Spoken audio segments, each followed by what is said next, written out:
అదే RTV app వార్తల్ని క్షణాల్లో చదివే అవకాశం ఉంటుంది. ఒక న్యూస్ పేపర్, ఒక టెలివిజన్ ఛానల్ మీ చేతుల్లో ఎప్పుడూ ఉంటాయి. ప్రపంచ కార్మికుల పోరాట దీక్షా దినమైనటువంటి మేడే ఈరోజు ప్రపంచవ్యాప్తంగా వాడన ఖండాల్లో ఎర్ర జెండాలు ఎగరేసుకుంటూ కార్మిక వర్గం పెద్ద ఎత్తున పాల్గొనడం అనేది జరుగుతూ ఉంది.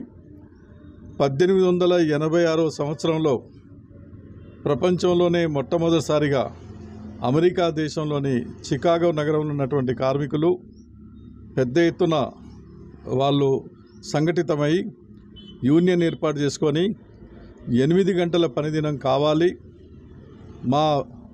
మా కష్టానికి తగినటువంటి వేతనాలు ఇవ్వాలి, ఉద్యోగ భద్రత కావాలి అనేటువంటి ముఖ్యమైన డిమాండ్స్ పైన అక్కడ పోరాటాన్ని ప్రారంభించారు.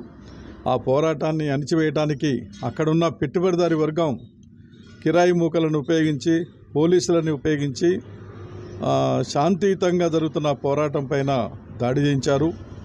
ఆ తర్వాత కేసులు పెట్టారు. కొంతమంది ఆ దాడిలో బలైపోవటం జరిగింది. అక్కడ కార్మికులు ఆ పోరాటంలో గిలగిలా కొట్టుకొని చనిపోయినటువంటి రక్తం అడుగులో నుంచే ఈ పోరాట ఎర్ర జెండా అనేది పుట్టుకొచ్చింది. అంత పెద్ద ఎత్తున దాడులు దౌర్జన్యాలు చేసినా కూడా కార్మిక వర్గం వెనుకడు వేయకుండా 8 గంటల పనిని సాధించేదాకా పోరాడేందుకు కొన్ని హక్కులు కూడా సాధించుకోవడం జరిగింది. కాబట్టి నాటి నుండి నేటి వరకు అంటే మరి 136 సంవత్సరాల కాలం నుండి ఈ మేడే అనేటువంటిది ప్రపంచవ్యాప్తంగా జరుగుతుంది. అనేక దేశాల్లో కార్మిక వర్గం ఐక్యంగా పోరాడి ఎన్నో హక్కులు సాధించుకోవడం జరిగింది.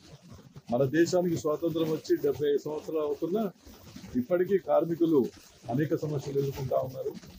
12 గంటల పని విధానం, 14 గంటల పని విధానం కూడా ఇంకా అనేక ప్రాంతాల్లో, రాష్ట్రాల్లో అమలవుతుంది.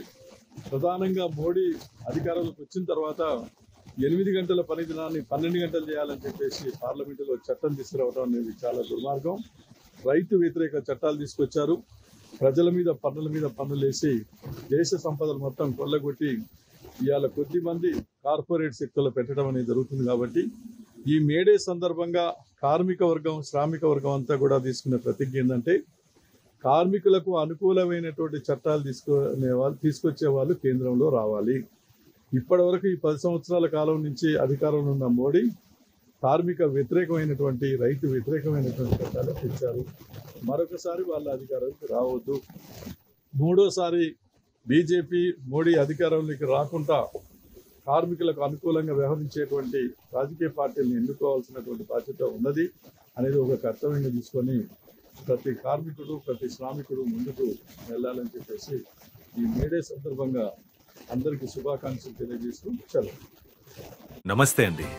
ఇది వ్యాపారం గురించి కాదు, ఓటు గురించి. ఎన్నికల్లో ఓటు వేయడం మన హక్కు మాత్రమే కాదు, కర్తవ్యం. ఎంతో మంది మహా నేతలు శ్రమించి ప్రాణత్యాగం చేసి ఈ అవకాశాన్ని మనకిప్పించారు. అందరూ ఓటు వేద్దాం. ఎందుకంటే ఓటు హక్కు ఊరికే రాదు. నా ఓటు ఎవరికో తెలుసా?